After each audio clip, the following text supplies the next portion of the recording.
বাসায় পা দিয়ে জাহিদ বোঝে আজও কিছু একটা হয়েছে। বাসার পরিবেশ থমথমে। সামিহা দরজা খুলেনি, দরজা খুলেছে কাজের সহকারী মেয়েটা।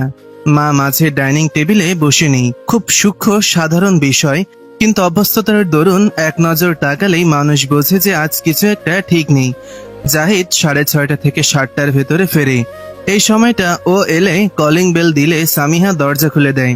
মা ডাইনিং টেবিলে বসে গুনগুনিয়ে ওজিফা পড়েন। অপেক্ষায় থাকেন জাহিদ হাত মুখ ধুয়ে চা নাস্তা করতে ডাইনিং টেবিলে কখন আসবে। সামিহা কাজের সহকারীকে বলে চা নাস্তা রেডি করতে। যেদিনের ব্যতিক্রম হয় বোঝা যায় সেদিন মা আর স্ত্রীর মাঝে কিছু হয়েছে। দুইজন দুইটা রুমে আবদ্ধ করে রেখেছেন। জাহিদ জুতো খুলে নিজের বেডরুমে যায় না, ডাইনিং এ থাকা ওয়াশরুমটাই হাত মুখ ধোয়। সহকারী মেয়েটাকে টাওয়াল এনে দিতে বলেছিল। হাত মুখ মুছে মেয়েটাকে জিজ্ঞাসা করে কি হয়েছে। মেয়েটা জানায় সামিহা বাসায় ছিল না, রান্না মা করেছেন। সামিহা বাসায় ফিরে এ নিয়ে কথা কাটাকাটি হয়। জাহিদ চা নাস্তা নিয়ে মায়ের রুমে আসতে বলেছে, চলে যায় ঘরে। মা ওজিফা পড়ছেন। আম্মু, নাস্তা খেয়েছো? তোমাকে ছাড়া কোনোদিন খেয়েছি? ডাইনিং এ বসবা না মরিয়ম এখানে নিয়ে আসবে? আসুক, তোমার কষ্ট করার দরকার নাই। স্বামীহার ভালো লাগবে না। তোমার সাথে নাস্তা করা কষ্ট, বরং তুমি বলো তোমার হাত পায়ে ব্যথা, তুমি তা নিয়ে দাঁড়িয়ে দাঁড়িয়ে রান্না করতে যাও কেন? তোমার বোয়াল মাছ পছন্দ, ঝাল ঝাল পাতলা ঝোলে বোয়াল মাছ রান্না করতে বলেছিলাম সামিহাকে। সামিহা বাইরে চলে গেল, মরিয়ম রেঁধে নিল। সামিহা নাকি বোয়াল ভেজে ভোনা করতে বলেছে মরিয়মকে। আমি তাই আরেক প্যাকেট নামিয়ে কষিয়ে পাতলা ঝোল করেছি। এতে গাল ফোলানোর কি হলো? তুমি পাতলা ঝোল খাবো, ও ভুনা খাবে। বাদ দাও, আসো নাস্তা করি। জাহিদ রুমে আসলে সামিহা কিছুই বলে না, ল্যাপটপে কাজ করতে থাকে। প্রেজেন্টেশন বানাচ্ছে। জাহিদ নিজেই কথা তোলে। সামিহা, তুমি বাসার কাজকর্ম করো না করো আমার কোনো সমস্যা নেই, বুয়া রাখো মেয়ে রাখো মানা করছি, কিন্তু আম্মুর বিষয়টা তো তোমার আমার বুঝতে হবে। সামিহা ল্যাপটপ থেকে চোখ না তুলেই বলে, ওনাকে রান্না করতে আমি বলিনি, আমি নিজে সময় দিতে পারবো না বলেই আজ মরিয়মকে বলে গিয়েছি। মরিয়মের রান্না খারাপ না, ওর বানানো চা নাস্তা তো খাচ্ছ। আম্মু যেভাবে চায় সেভাবে রাঁধলেই হয়। সেভাবেই হয়েছে, কিন্তু তারপরও নিজে আবার না রাঁধলে আমি যে আজ বেশি সময় বাইরে ছিলাম সে ঝাঁজ কিভাবে দেখাবেন? কি অসভ্যের মতো কথা বলছো? আমি অসভ্য? আমি ব্যবহার জানি না, আমি সংসার জানি না, আমি মানিয়ে চলতে জানি না। ওকে, এখন কাজ করতে দাও প্লিজ। সময় না কাটলে আম্মুর রুমে গিয়ে আমার আরেকটু বদনাম শুনে আসো। ছি, কি বলো? আমি তোমার বদনাম করি? করো না, শুনো তো। আচ্ছা, এমন মুখ করে রেখো না প্লিজ। তাহলে চলো বাইরে থেকে ঘুরে আসি। আম্মু নাস্তা করেনি বলে তাকে নাস্তা করালে, এখন তুমি আমি বাইরে গিয়ে ডিনার করি, যাবে? আম্মুকেও বলি। আম্মু বাইরের খাবার পছন্দ করেন না, তুমি যাই। সামিহা শাশুড়ির অভিমান স্বামীর সাথে ধরে রাখে না, সেজেই বের হয়। বাসায় ফিরে দেখে না খেয়ে আয়েশা খানম শুয়ে পড়েছেন। ওরা বাইরে যাওয়ার সময় একবারও ওনাকে সাধল না বলে মনে কষ্ট পেয়েছেন। জাহিদ আবার মাকে উঠিয়ে খাওয়াতে যায়। দিনের সাথে সাথে পরিস্থিতি স্বাভাবিক না হয়ে আরো খারাপ হয়। আগে বউ শাশুড়ি মনোমালিন্য হলেও তা সরাসরি প্রকাশ হতো না, যে যার মতন আলাদা করে খেত দেখাতেন। এখন তা নয়। এক কথায় আয়েশা খানম সামিহার ভুল ধরেন, সামিহা মুখের উপর উত্তর দেয়। জাহিদ রোজকার নালিশ শুনে ত্যক্ত বিরক্ত। সামিহা, তুমি যেহেতু ঘরে বাইরে সামলাতে পারছো না, এই কোর্সটা এখন কিছুদিন বাদ দাও, কিছুদিন পর করো। এখন ড্রপ দিলে কিছুদিন পর কিভাবে করব? তখন তোমার আম্মু স্বাভাবিক হয়ে যাবে। আম্মু অস্বাভাবিক? অস্বাভাবিক না, তবে একাকিত্বের জন্য হোক বা নিঃসঙ্গতার জন্য হোক ওনার সমস্যা তো আছে। তোমার আমার একসাথে সময় কাটানোর সময়ও সাথে থাকতে চান, অহেতুক মুখ ভার করে থাকেন সারাদিন। ওনার সাইকিয়াট্রিস্ট দেখানো প্রয়োজন। এমন হলে তোমারও প্রয়োজন, তুমি ছাড় দাও। কি ছাড় দেব? তুমি আমার পেছনে ঘুরে হন্যে হয়ে যখন বিয়ে করলে তখন জানতে না আমার স্বপ্ন কি, আমি কি চাই? আমার সাথে তো তোমার অ্যারেঞ্জ ম্যারেজ হয়নি, আমি তার আলাদা কি করছি? এই পোস্ট গ্রাজুয়েশন কোর্সটা আমার স্বপ্ন। 2 বছর আমাকে সময় দিতে হবে, এরপরও দিতে হবে। আমি কোনো দায়িত্ব অসম্পূর্ণ রাখছি না। আমি যা করতে পারি না তা করিয়ে নিচ্ছি। ভুল ধরতে চাইলে ধরাই সম্ভব। এই ভুল ধরার জন্য আমি কাজ কমিয়ে এনেছি। চেম্বার করছি না, এখন কোর্সও ড্রপ দেব। এরপর বেবি হলে পারবো আর? আমি এত কিছু জানি না। শোনো, সংসারের শান্তির চাবি বউয়ের হাতে থাকে। সারাদিন নানা অশান্তি কাটিয়ে ঘরে আসে মানুষ শান্তির খোঁজে। আমার হয়েছে উল্টো। আমার এখন বাসায় আসতে ইচ্ছে হয় না, এলেই অশান্তি বাড়ে। আমি কি চাই তোমার কাছে? শান্তি চাই, তাই দিতে পারছো না। তুমি আম্মুর সাথে মানানোর চেষ্টাই করো না। আমি হন্যে হয়ে ঘুরে বিয়ে করেছি মানি, কিন্তু তখন তো জানতাম না যে এর বিনিময়ে কিছুই পাবো না। আমি তো ভেবেছিলাম পড়ালেখা করা সুন্দর একটা মেয়ে আমার বাসাটাকেও আরো পরিপূর্ণ করবে। সে যে কিছুই চেষ্টা করবে না তা তো বুঝিনি। সত্যি বলতে মানানোর চেষ্টা করেও আমার লাভ নেই। উনি আর শুধরাবেন না। তিনি আমার বিচার দেন সবার কাছে, কিন্তু আমি বিচার দিলেও লাভ নাই। সবাই মানুষ বয়স্ক মানুষকে সাপোর্ট করে, আর ছেলে মানুষ শুধু নিজের শান্তি চায়। কিন্তু এইভাবে না, আমার বউটারও তো মানসিক শান্তি নেই। ও কিভাবে ওই বাসায় থাকে যেখানে চিরায়ত অশান্তি। একটা গল্প বলি তোমাকে। এক মহিলার কথা বলা তোতা কেনার খুব শখ হলো। একটা তোতা কিনে বাসায় আনবে, যে মজার মজার কথা বলে ঘরের শোভা বাড়াবে। বেশ টাকা দিয়ে শহরের বড় দোকান থেকে সুন্দর একটা তোতা কিনলেন। একদিন পার হলো, তোতা কিছু বলে না। মহিলা সেই দোকানে আবার গেলেন, বললেন কি তোতা দিলেন, কথাই বলে না। দোকানদার বললেন একটু সময় দিন, নতুন পরিবেশ, ওকে মানাতে দেন। মহিলা সেদিন সুন্দর করে একটা বড় খাঁচা কিনলেন, একটা অডিও রেকর্ডার কিনলেন, যাতে ছোট ছোট শব্দ বারবার বাজবে, তোতা শিখে তাড়াতাড়ি কথা বলবে। তোতা দ্বিতীয় দিনও কথা বলে না, বরং আরো ঝিমিয়ে যায়। নানাভাবে তিনি তোতা কথা বলানোর চেষ্টা করেন, ভৎসনা করেন, লাভ নেই। তোতা আরো ঝিমায়। খাঁচা নিয়ে তিনি দোকানে যান। তোতা মৃতপ্রায় খাঁচায়। কথা না বলা তোতা তিনি রাখবেন না, উল্টো কেমন মর্মর অবস্থা। দোকানদার ওনাকে বললেন, আপা, 3টা দিন ধরে আপনি ওর কাছে থেকে কথা শোনার কি প্রাণান্তকর চেষ্টা করলেন, সে কথা বলল না বলে আপনি হতাশ। 3টা দিন যে আপনি পাখিটাকে দানা পানি দিলেন না, তা দেখেছেন? ও কথা বলবে কি, এখন যে ওর প্রাণই যায় যায়। তখন মহিলার খেয়াল হলো এই 3 দিনে নিজের আকাঙ্ক্ষা নিয়ে এতটাই মশগুল ছিলেন যে পাখিটার যা মৌলিক চাহিদা সেই দানা পানি তিনি দেননি। আমি সেই পাখি জাহিদ, তোমার সোনার খাঁচায় সব আছে, শুধু দানা পানিটা পাচ্ছি না। তুমি কি পেলে না তা নিয়ে হতাশ, আমাকে কি দিলে না তা দেখলে না। গিভ অ্যান্ড টেক রুলসে আমরা দিতে ভুলে যাই, শুধু কি পেলাম না তার হিসাব কষে যায়, তাই না? জাহিদ চুপ করে থাকে, তার যেন এখন কিছুই বলার নেই। দিনগুলো যেন একই বৃত্তে ঘুরছে। জাহিদকে নানাভাবে নিজের অবস্থান বুঝিয়েও লাভ নেই। সবকিছুর পর তার একটাই কথা, মায়ের বিষয়ে কিছু শোনা সম্ভব না। জাহিদ যখন এসএসসি দিচ্ছে তখন বাবা অ্যাক্সিডেন্টে মারা যান। জাহিদের বড় বোন জেসমিন তখন অনার্সে পড়ে। কিছুদিন পরই মামাদের ঠিক করা পাত্রের সাথে বোনের বিয়ে হয়ে যায়।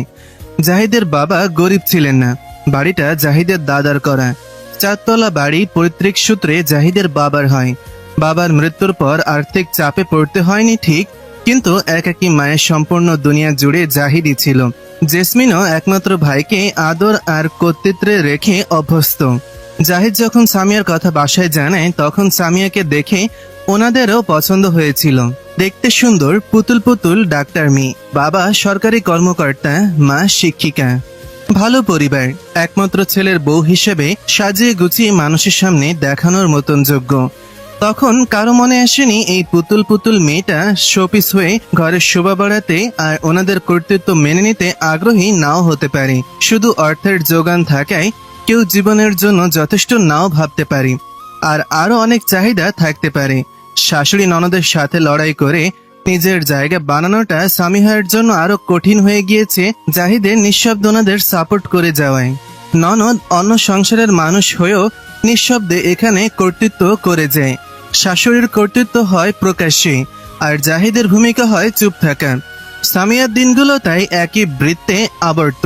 সকালে ছোটখাটো মনোমালিন্যের পর ডিউটিতে যাওয়া হয়, দুপুরে ফিরে শাশুড়ির মুখ ভাট দেখা, রাতে জাহিদের নীরব বিচার সভা।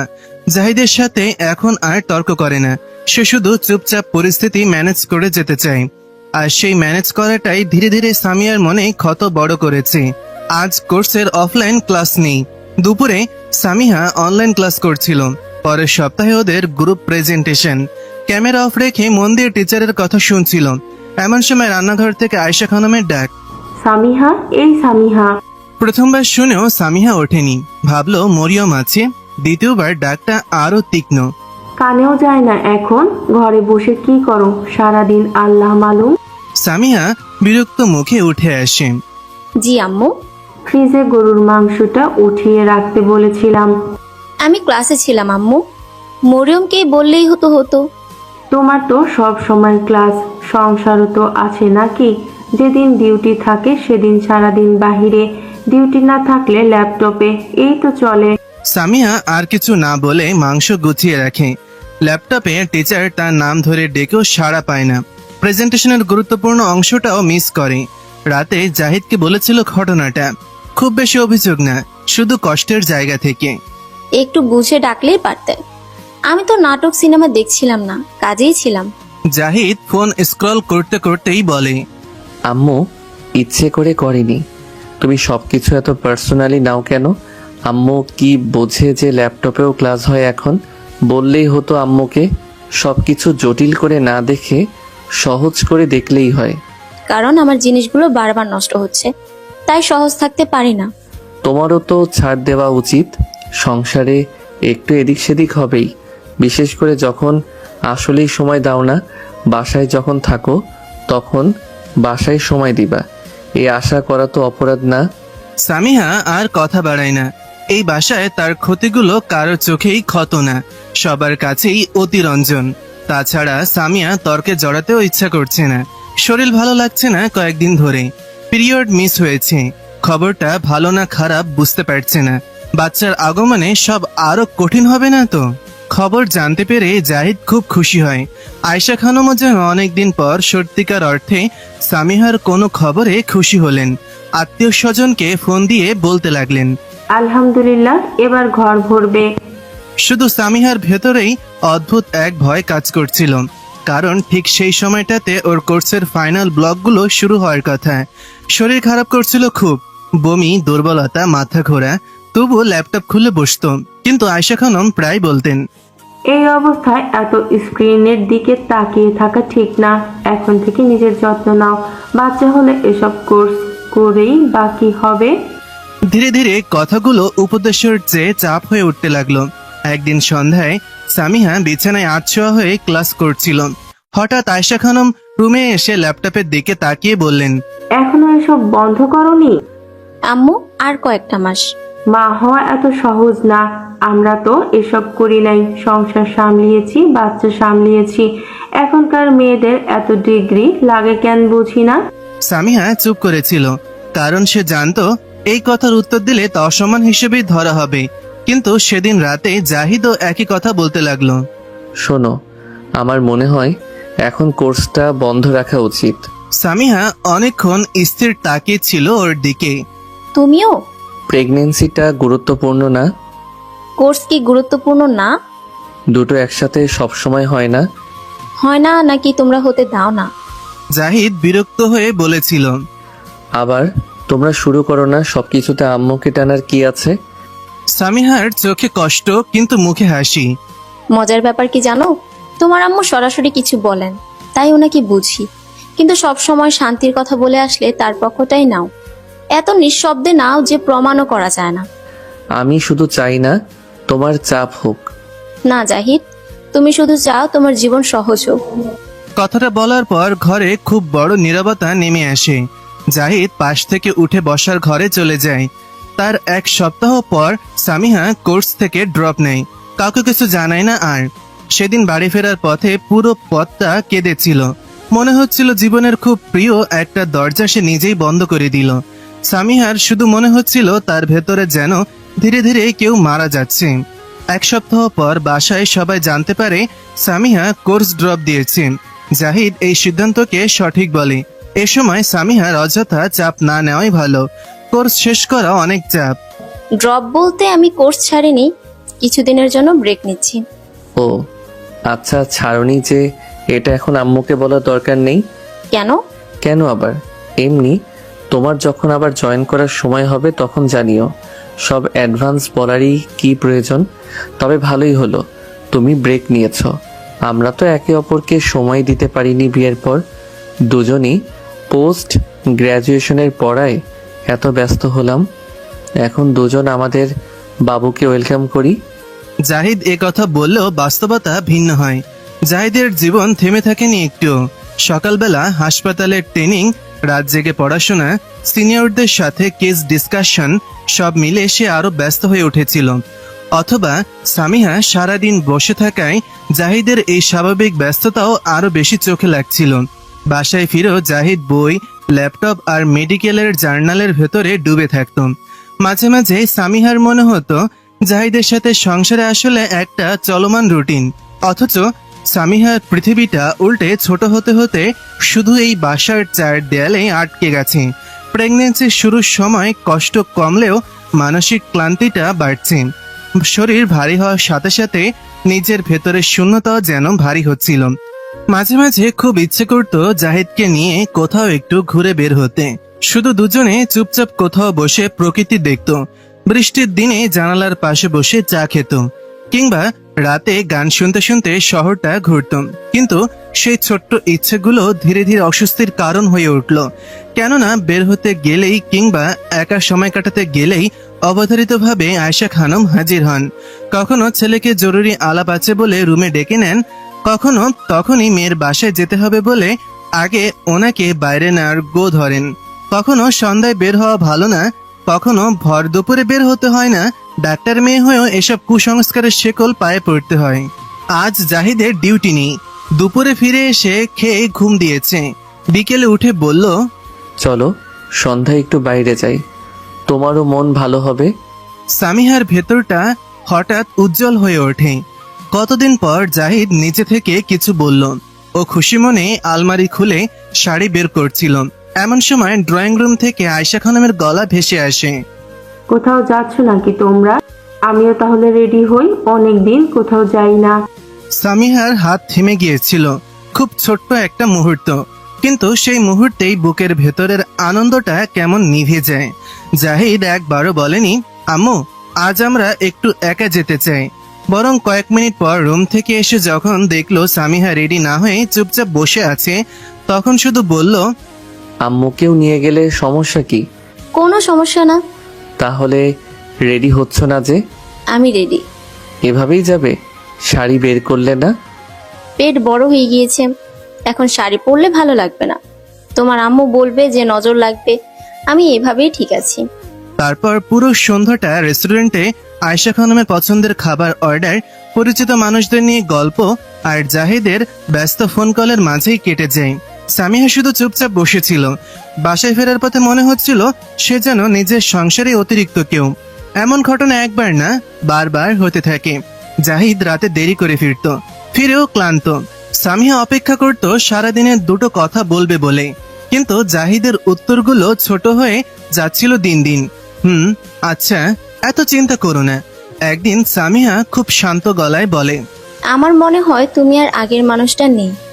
জাহিদ তখন বই দেখছিল। প্রেগনেন্সিতে এমন হয়, হরমোনাল চেঞ্জ। আমি আমার কথা বলিনি, তোমার কথা বললাম। তুমি তো প্রেগনেন্ট না। আমার আবার কি হলো? কিছু না। সামিহা আর কথা বাড়ায়নি, কারণ এই ভাষায় তার অনুভূতিগুলোরও যেন মেডিকেল টার্মে আছে শুধু, কিন্তু গুরুত্ব নেই। এর মাঝে বাবার ফোন এসেছিল কয়েকবার। কণ্ঠে আকুতি নিয়েই বলেছিলেন, কদিনের জন্য চলে আয় মা, ডেলিভারির আগ পর্যন্ত থাক। কিন্তু সামিহার ভেতরে অদ্ভুত অস্বস্তি কাজ করত। বাবার দ্বিতীয় বিয়ের পর সেই বাড়িটা আর নিজের মনে হয় না পুরোপুরি। নতুন মা খারাপ না, তবুও একটা দূরত্ব আছে। নিজের কষ্ট নিয়ে সেইখানে গিয়ে আরো অপরিচিত লাগবে এই ভয়ে কাজ করে। বাবার নতুন সংসারে একটা ছেলে হয়েছে, সেই ভাইয়ের বয়স 2 বছর। এ নিয়েও শাশুড়ি কত মজার ছলে তখন ঠাট্টা করেছিলেন। নাতি নাতনি হওয়ার বয়সে নিজের ছেলে হয়েছে, এ যেন সামিহার বাবার বড় অপরাধ। অথচ বাবা বিয়েটা সামিহার অমতে করেননি। একা মানুষ, সামিহার বিয়ে হয়ে গিয়েছে। একজন সঙ্গী তো বনের পাখিগুলোরও লাগে। বাবা একা কি করে বাঁচতেন? বরং নতুন সংসার আর বাচ্চা নিয়ে অবসরপ্রাপ্ত মানুষটা সুখে আছেন। তার সেই সুখের জীবনে সামিহার বিগ্রহ হয়ে উপস্থিতি হতে মন চায় না, তাই থেকে যায় শ্বশুর বাড়িতেই, যেখানে তার শারীরিক যত্ন হয়তো নেওয়া হয়, কিন্তু কেউ মন বোঝে না। গভীর রাতে কখনো বাচ্চার নড়াচড়া অনুভব করলে সামিহা পেটের ওপর হাত রেখে চুপচাপ শুয়ে থাকে। তখন তার ভয় লাগে না, মনে হয় একান্ত নিজের বলে কেউ একজন আসছে, কিন্তু ভয়ও লাগে এই ছোট্ট মানুষটাও কি একদিন এমন একটা সংসারে বড় হবে যেখানে কেউ কারো কষ্ট জোর করে বলে না, শুধু নিঃশব্দে বয়ে বেড়ায়। ডেলিভারির আগের মাসগুলোতে সামিহা আরো চুপচাপ হয়ে যায়, আগের মতন তর্ক করে না, অভিমানও দেখায় না। কেউ এই নিয়ে কিছু বললে আয়েশা খানম বলতেন, এটাই তো ভালো, মেয়েটা এখন অনেক শান্ত হয়েছে। মা হওয়ার পর মেয়েরা বুঝদার হয়। কেউ জানতো না মানুষ কখনো কখনো শুধু পরিপক্কতায় শান্ত হয় না, কখনো সে ভেতরের থেকে ক্লান্ত হয়ে শান্ত হয়। ডেলিভারির সময় যত এগিয়ে আসে ততই চারপাশের মানুষের পরামর্শ বাড়তে থাকে। কি খেতে হবে, কিভাবে হাঁটতে হবে, কোন দোয়া পড়তে হবে, কতক্ষণ ঘুমাতে হবে, সবকিছুর জন্য আলাদা আলাদা পরামর্শ। প্রার্থনা, নামাজ কালাম এগুলো সামিহা মন দিয়েই করে, কিন্তু ডাক্তার মানুষ হিসেবে অন্য অনেকের উপদেশ পরামর্শ যে বৈজ্ঞানিকভাবে ভুল সে জানে, তাই কানে নেয় না, তবে মুখও খোলে না, কারণ এই ভাষায় যুক্তি দিয়ে কথা বললে সেটা তর্ক হয়ে যায়, আর তর্ক মানেই ওর মেজাজ খিটখিটে তকমা পাওয়া। আসলে মেজাজ খিটখিটে হয়, তখন প্রেসার বাড়ে, তাই শান্ত থাকার প্রাণবন্তকর চেষ্টা করে। ডেলিভারির আগের সপ্তাহে বাবা আবার ফোন করেন। চলে আয় মা, তোকে একা একা কষ্ট করতে হবে না। সামিহা অনেকক্ষণ চুপ ছিল।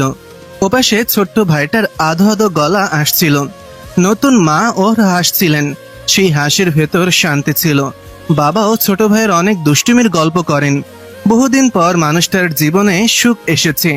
মায়ের মৃত্যুর পর দীর্ঘদিন বিয়ে করেননি।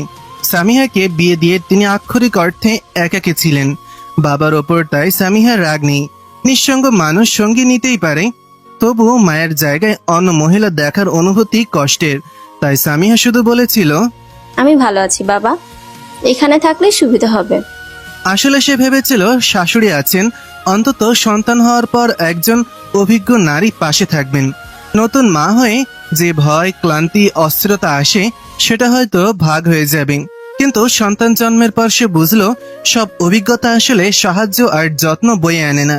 কিছু অভিজ্ঞতা মানুষকে আরো অসহায় করে দেয়।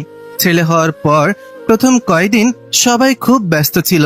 আত্মীয়দের ফোন, ছবি তোলা, মিষ্টি পাঠানো সব মিলিয়ে বাড়ির সুর গরম। আয়েশা খানম নাতিকে নিয়ে উজ্জ্বল হয়ে থাকতেন। একদম আমাদের ছেলের চেহারা পেয়েছে। জাহিদও খুশি ছিল, কিন্তু সেই খুশির মধ্যেও যেন একটা দূরত্ব ছিল।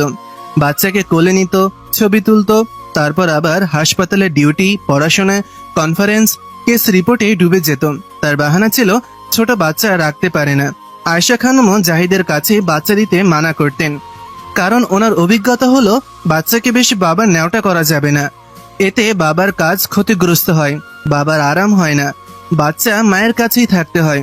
আর মায়ের গোসল খাওয়ার সময় তো তিনি আছেনই।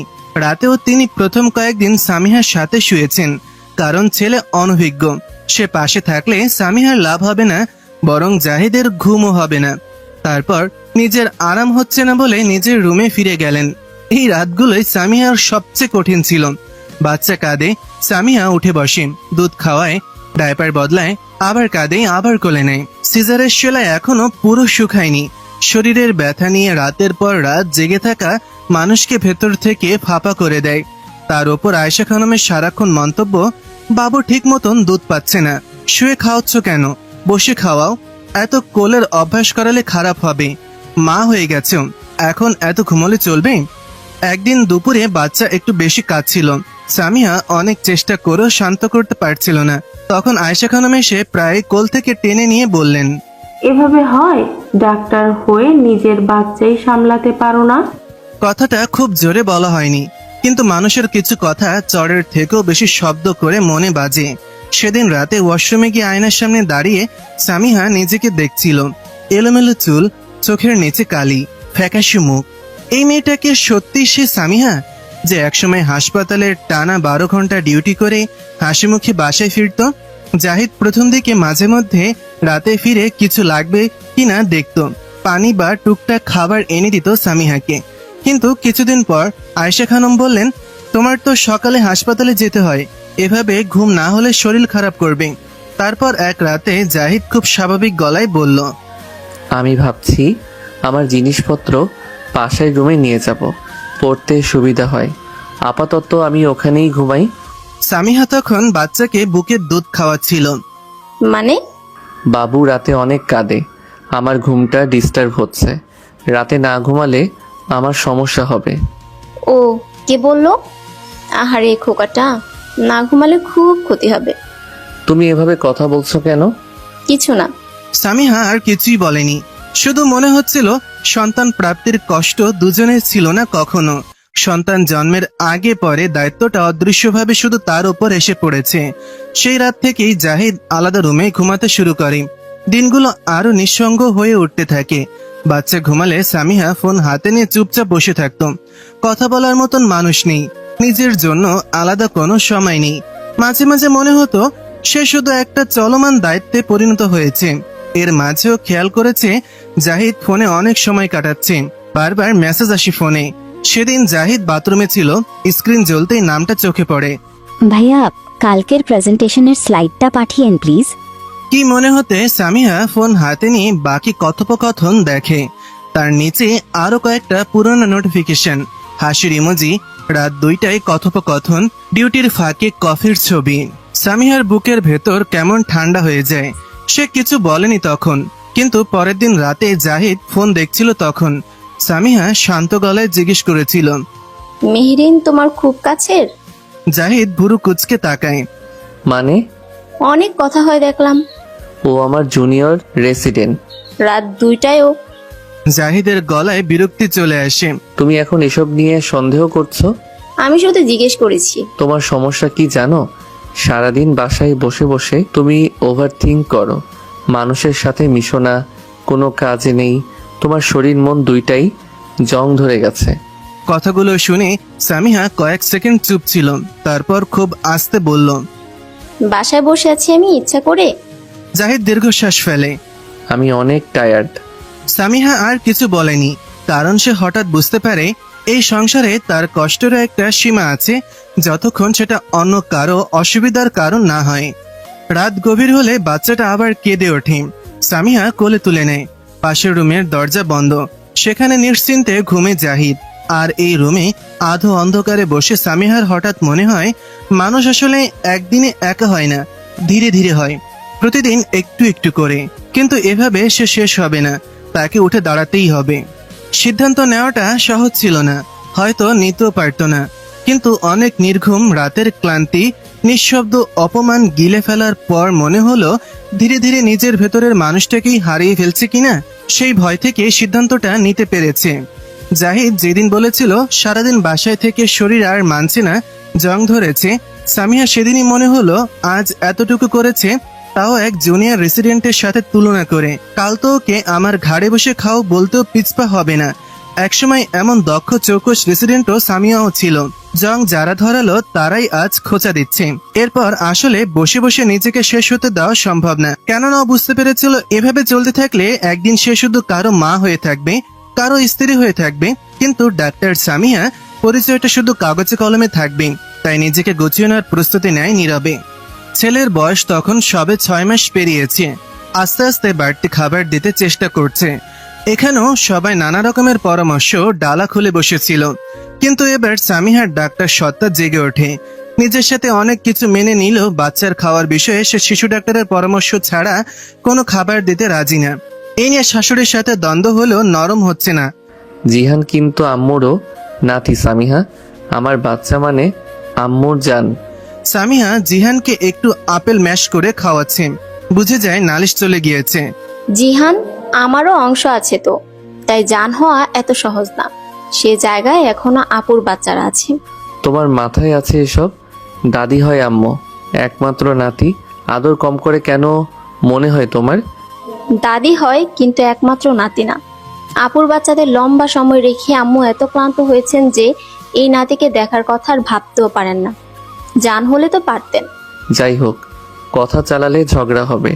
শুধু এইটুকু বলি, বাচ্চা আম্মু পেলেছেন, আর কিছু না থাকলেও জ্ঞান আছে। জ্ঞান আছে, কিন্তু জীবাণুমুক্ত লালা নেই। ওনার মুখের চাবানো খেজুর আমার ছেলের মুখে আমি দিতে দেব না। খাওয়াতে উনি চাইতেই পারেন, খাওয়ালে আমিই সবচেয়ে খুশি হব, কিন্তু সেটা চাবানো খাবার হতে পারবে না। খেজুর দিতে চাইলে পানি দিয়ে ধুয়ে ভিজিয়ে রাখলেই নরম হয়ে যায়, মুখের ভেতর চাবানো লাগে না। একজন তুখোর সিনিয়র রেসিডেন্ট, যিনি কিছুদিন পর মেডিসিন বিশেষজ্ঞ হবেন, তিনি ভুলে যান কেন যে তিনি একজন মায়ের ছেলেই না, একজন বাচ্চার বাবাও। সবচেয়ে বড় কথা, একজন ডাক্তার হিসেবেও মানার কথা তোমার মা বলেই ওনার মুখের থুতু অমৃত হয়ে যায় না। সামিহার এতগুলো কঠিন কথা আর যুক্তি শুনে জাহিদ মিয়ে যায়। ইদানিং সামিহা আবার যেন আগের রূপে ফিরে যাচ্ছে, সেই কাটা কাটা কথা বলা মেয়ে। কথা মিয়ে যায় না, বরং সাথে সাথে উত্তর দেয়। সেদিন দুপুরে বাচ্চাকে ঘুম পাড়িয়ে সামিহা ল্যাপটপ খুলে বসেছিল। অনেকদিন পর নিজের কোর্স পোর্টালে লগ ইন করে পুরনো note, class update, academic mail সব দেখে তার বুকের ভেতর কেমন মোচড় দেয়। একসময় এই জীবনটা কঠিন হলেও উপভোগ্য ছিল। অনেকক্ষণ চুপচাপ বসে থেকে অবশেষে সিদ্ধান্ত নেয় পরের সেশন থেকে আবার জয়েন করবে। সিদ্ধান্ত নেওয়ার পর বুক কাঁপছিল, ভয়ে আবারও উত্তেজনায়ও। বিষয়টা বাসায় জানাতে খুব বেশি সময় নেয়নি। রাতে খাওয়ার টেবিলে সামিহা শান্ত গলায় বলল, আমি সামনের মাস থেকে আবার কোর্সে জয়েন করছি। আয়েশা খানম প্রথমে যেন ঠিক বুঝতেই পারেননি।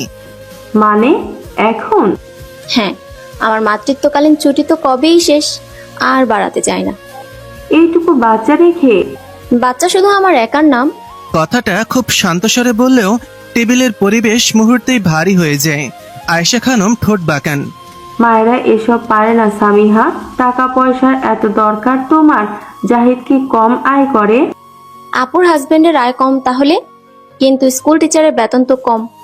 আপুও বলেন টাকার জন্য না, শখে করেন স্কুলের চাকরি। আপু শখে করেন, আমি প্যাশনে করব। বিশেষজ্ঞ হওয়া আমার স্বপ্ন, আমার প্যাশন। তুমি সবকিছুতে তোমার ননাসকে টানো কেন?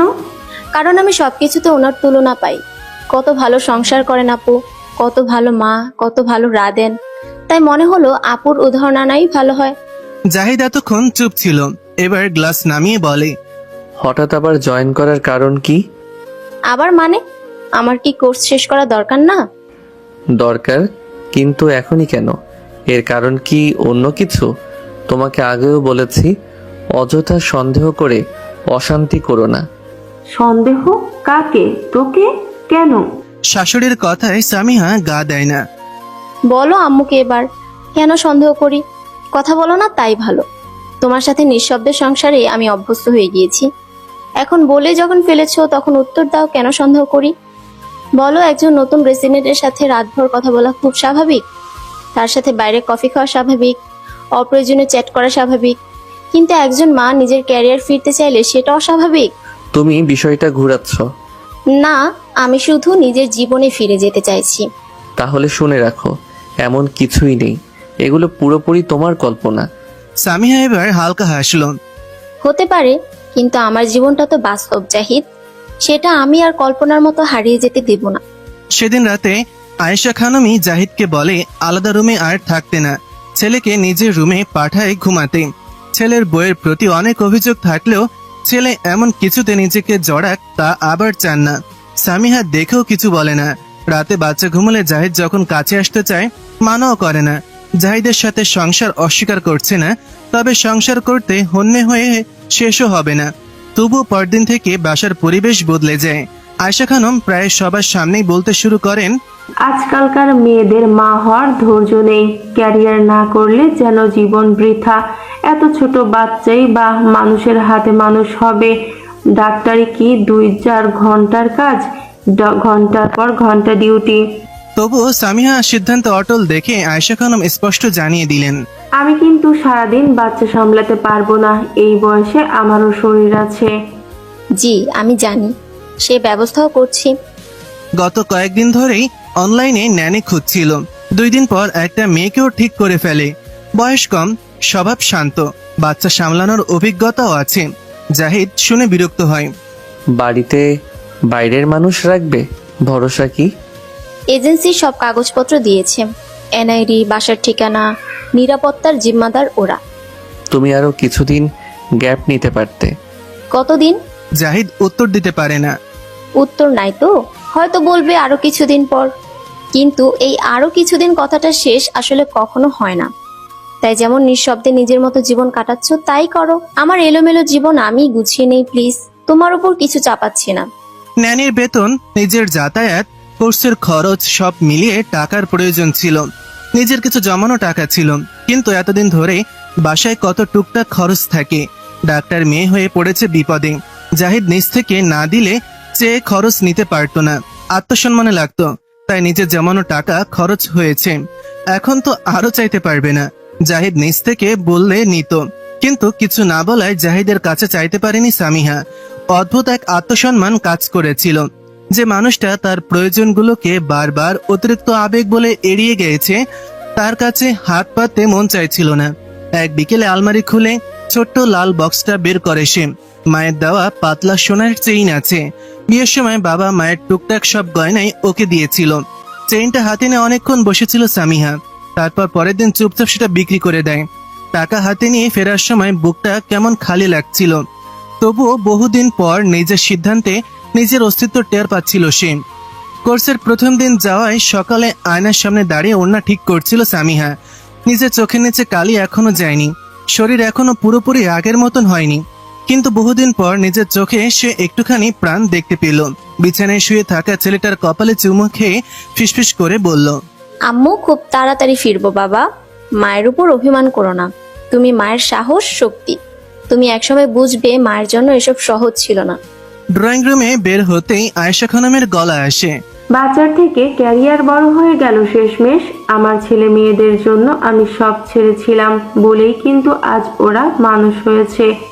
সামিহা এবার থামে, খুব ভদ্র স্বরেই বলে, না আম্মু, আমি চাই না একদিন আমার ছেলে বড় হয়ে ভাবুক তার মা তার জন্য সব ছেড়ে তাকে মানুষ করেছে। এখন তাকে এই দায় মাথায় নিয়ে একটা নিঃশব্দের সংসার করে যেতে হবে, না হলে মায়ের ঋণ শোধ হবে না। তারপর দরজা খুলে বাইরে বেরিয়ে যায়। অনেকদিন পর সকালের বাতাসটা তার কাছে মুক্তির মতন লাগে। কোর্সে আবার ফিরতে পারাটা যতটা স্বস্তির ছিল, বাস্তবতা তার থেকেও বেশি কঠিন। ফেরাটাই আসল চ্যালেঞ্জ না, দীর্ঘ বিরতির পর আবার মানিয়ে নেওয়াটাই বিশাল চ্যালেঞ্জ। নতুন রেসিডেন্টদের সাথে মিশতে অস্বস্তি, পুরনোরা সিনিয়র হয়ে যাওয়ার দূরত্ব। সামিহার কেমন যেন এক এক হয়ে গেল এখানেও। প্রথম কয়েকদিন স্যামের মনে হচ্ছিল সে যেন নিজের পুরনো জীবনে অতিথি হয়ে এসেছে। পরিচিত করিডোর, পরিচিত ওয়ার্ড, একই কফির গন্ধ, একই তাড়াহুড়া, সবই আছে, শুধু বদলে গেছে সে নিজে।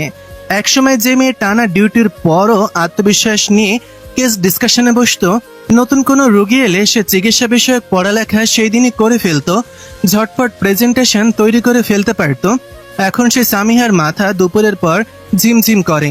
রাতে জিহান কয়েকবার জেগে উঠলে পরের দিন সকালে রাউন্ডে দাঁড়িয়ে চোখ জ্বালা করে। মাঝে মাঝে সিনিয়র কিছু জিজ্ঞাসা করলে উত্তর জানা থাকলেও মাথা ফাঁকা হয়ে যায়, তাৎক্ষণিক জবাব দিতে পারে না। তাচ্ছিল্যের দৃষ্টি দেখে মাটিতে মিশে যায়। যথাযথ ঘুম আর আরামের অভাবে মেজাজ খিটখিটে হয়ে যায়।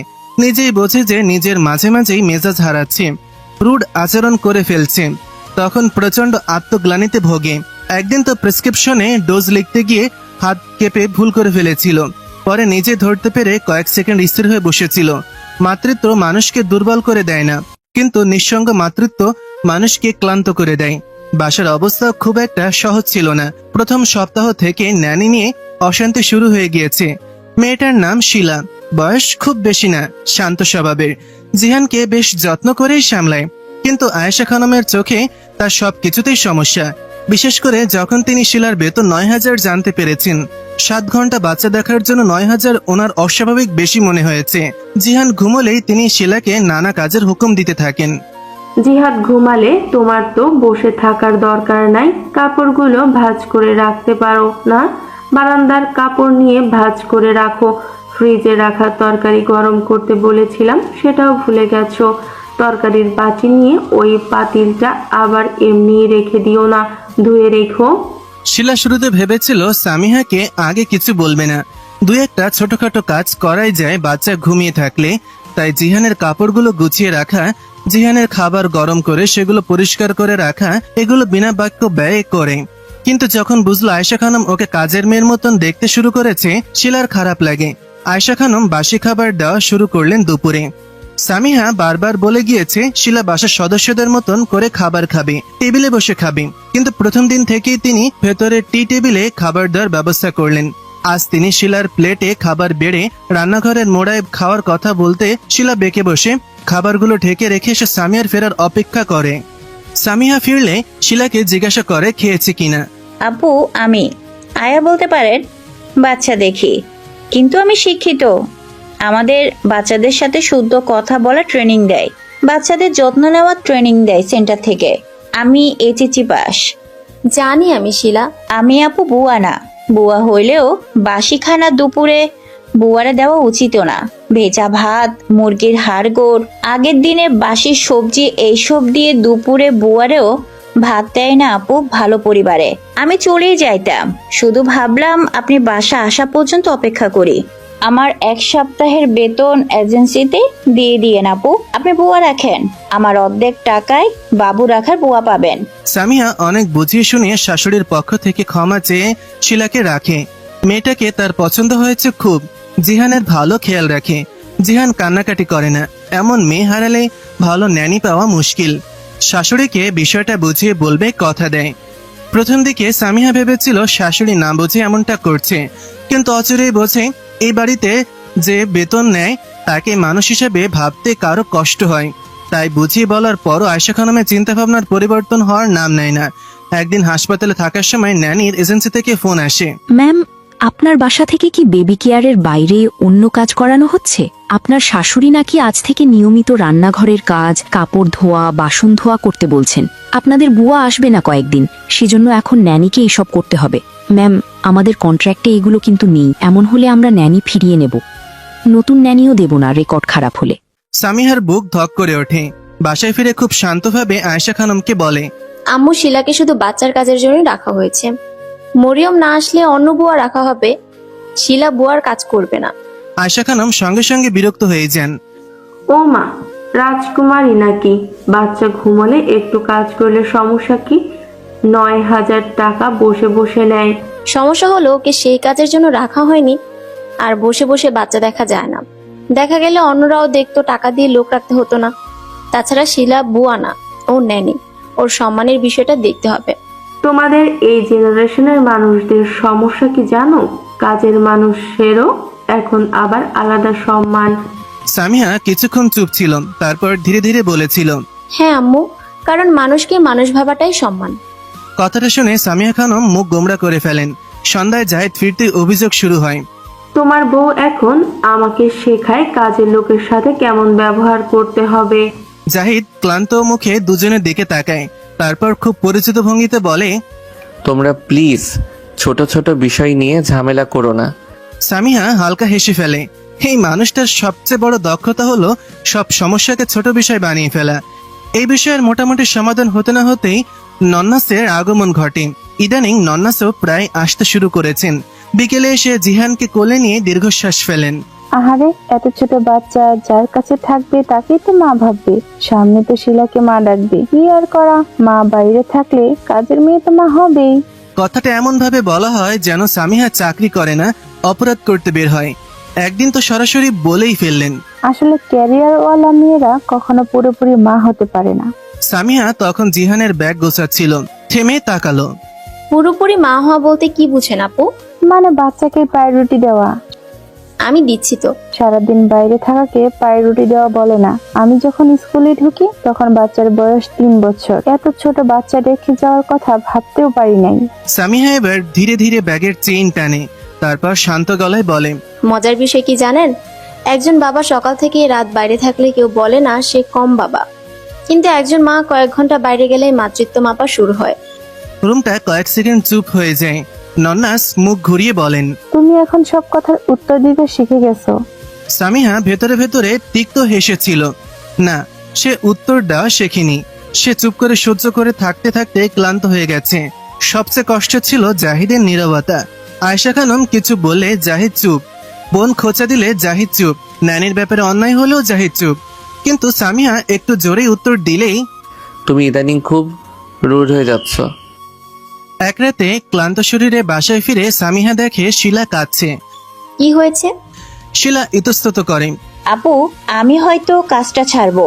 আমি বাচ্চার সামলে ঠিক আছে, কিন্তু আমি আজ গোসল করার পর আমাকে আন্টি আজকে বাথরুম ধুতে বলছে, না করে রাগ করছে। সামিহা অনেকক্ষণ চুপ করে দাঁড়িয়েছিল, তারপর খুব শান্ত গলায় বলেছিল, তুমি কাজ ছাড়বা না? কেউ তোমাকে অসম্মান করলে আমাকে বলবা। সেদিন রাতেই জাহিদকে বিষয়টা জানায় সে। জাহিদ বিরক্ত হয়ে বলে, একটা ন্যানির জন্য এত বড় ইস্যু বানানোর কি আছে? সামিহা তাকিয়ে থাকে। কারণ সে মানুষ। তুমি সবকিছু অতিরিক্ত পার্সোনালি নাও। না জাহিদ, আমি শুধু বুঝি অসম্মান কেমন লাগে। কথাটা বলার পর দুজনের মাঝখানে দীর্ঘ নীরবতা নেমে আসে। জাহিদ আর কিছু বলেনি, সামিহাও না।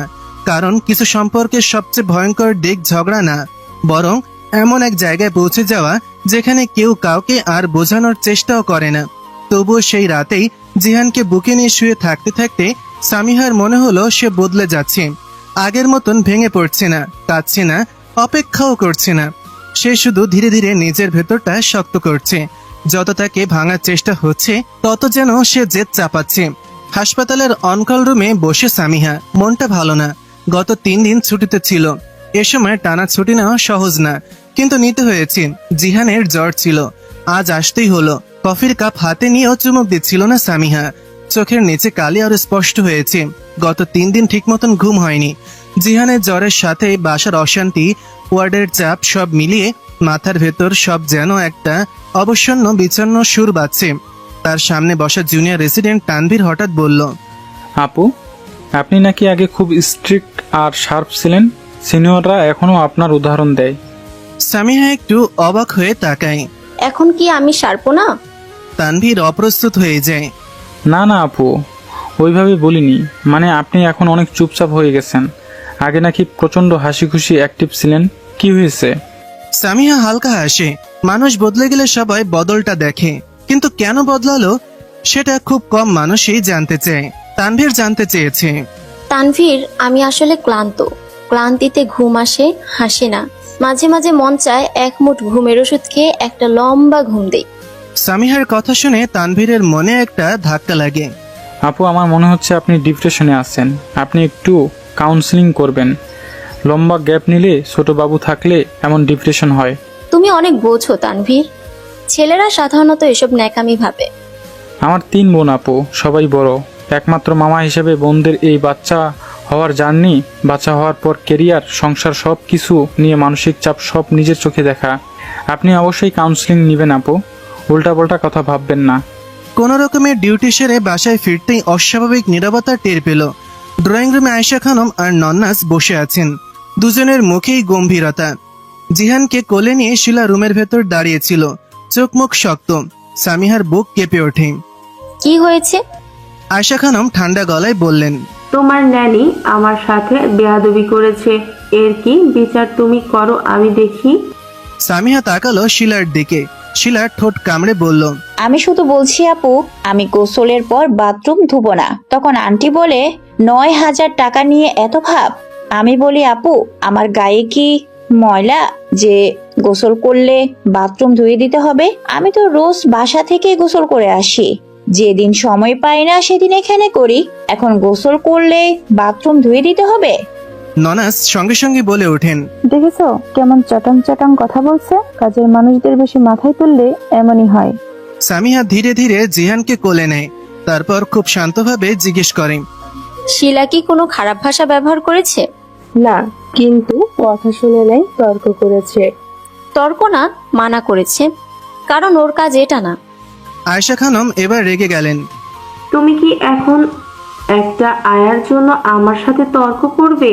সামিহা এবার কিছুক্ষণ চুপ থেকে বলল, না আম্মু, আমি অন্যায়ের জন্য কথা বলছি। অন্যায়? আমি কি অত্যাচার করেছি নাকি? সামিহা উত্তর দেয় না। কারণ কিছু মানুষ অসম্মানকে এত স্বাভাবিকভাবে করে যে সেটাকে অসম্মান বললেও তারা অবাক হয়। রাতে জাহিদ ফিরতেই আবার একই আলোচনা শুরু হয়। জাহিদ বিরক্ত গলায় বলে, এই বাসায় শান্তি বলে কিছু থাকবে না? সামিহা ক্লান্ত চোখে তাকায়। শান্তি কি শুধু চুপ থাকলেই হয়? তুমি সবকিছু এত বড় বানাও কেন? আমি বড় বানাই না জাহিদ, তোমরা ছোট করে দেখো। জাহিদ এবার গলা নামিয়ে বলে, একটা ন্যানির জন্য এত ঝামেলা মানায়? সামিহা কিছুক্ষণ তাকিয়ে থাকে ওর দিকে, তারপর ধীরে বলে, তুমি জানো সবচেয়ে ভয়ঙ্কর কি? মানুষকে এমন জায়গায় দাঁড়ানো যেখানে সে বারবার বুঝে যায় তার সম্মান গুরুত্বপূর্ণ না। জাহিদ বিরক্ত হয়ে ফোন হাতে নিয়ে বোঝায় যে কথোপকথন শেষ, যেমন সবসময় হয়। রাত 2টো। জিহানকে ঘুম পাড়িয়ে বারান্দায় দাঁড়িয়েছিল সামিহা। দূরে ফাঁকা রাস্তায় আলো পড়ে আছে। হঠাৎ তার মনে হলো সে ভীষণ ক্লান্ত, এতটাই ক্লান্ত যে কাঁদতে ইচ্ছে করছে না। এই সংসারে সবাই তার দায়িত্ব দেখে, কেউ তার ক্লান্তি দেখে না। একসময় সে ভাবতো ভালোবাসা মানে পাশে থাকা। এমন মনে হয় ভালোবাসা মানে হয়তো কাউকে একা না ফেলে রাখা। শিলার কথা মনে পড়ে।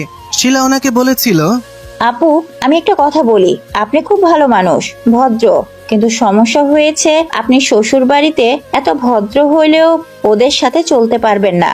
ওনারা চাইতেছে আমি চলে যাই, তাহলে আপনি কাজ বন্ধ করে দিবেন। সামিহা ভেবেছিল ও কাজ বন্ধ করলে বাসায় কার কি লাভ। রান্না আর অন্য কাজের জন্য মরিয়ম আছে। মরিয়মের বেতন 10,000।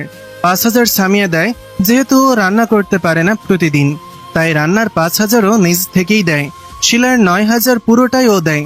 14,000 ওর খরচ হয় কাজের লোকের পেছনে, যেন শাশুড়িকে কোনো কষ্ট করা না লাগে তার অনুপস্থিতিতে। কিন্তু তার এই চাপ প্রয়োগ কেন? সামিহা বাসায় থেকে এই কাজগুলো করলে 14,000 ব্যস্ত। বিপরীতে এর চেয়ে দ্বিগুণ 3 গুণ আয় ও করতে পারবে যদি পরিবার সহজ হয়ে ওকে সাপোর্ট দেয়। অথচ খরচ তো এই সংসারেই করবে। জাহিদের জন্য সাপোর্ট হবে, বাচ্চার ভবিষ্যৎ ভালো হবে। তবু কেন তাকে পিছু টেনে ধরতে চাওয়া? শুধু এই জন্য যেন সামিহা জাহিদের বরাবর যোগ্য না হয়ে যায়, সামিহার অর্থনৈতিক স্বাধীনতা তৈরি না হয়ে যায়। আর তো কোনো কারণ খুঁজে পায় না, শুধু এই কারণেই ওকে তিলে তিলে শেষ করা হচ্ছে। পরের দিন হাসপাতালে একটা ঘটনা ঘটে। রাউন্ডের সময় এক রোগীর স্বজন হঠাৎ উত্তেজিত হয়ে চিৎকার শুরু করে। জুনিয়ররা অপ্রস্তুত হয়ে যায়। সামিহা এগিয়ে গিয়ে শান্ত গলায় পুরো পরিস্থিতি সামলায়। সবশেষে হল কনসালটেন্ট স্যার বলেন, Dr. Samia, you handled it very well.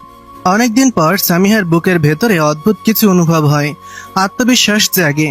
সে বুঝতে পারে সে এখনো শেষ হয়ে যায়নি। তার ভেতরের আত্মবিশ্বাসী শার্প মানুষটা এখনো বেঁচে আছে, শুধু চাপা পড়েছিল। সেদিন রাতে আয়নার সামনে দাঁড়িয়ে নিজের চোখের দিকে তাকিয়েছিল সামিহা।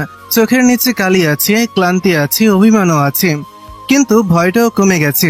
কারণ মানুষ যতদিন একা একা যুদ্ধ করতে করতে টিকে যায়, তখন ধীরে ধীরে তার ভেতরে একটা নির্লিপ্ত শক্তি জন্ম নেয়।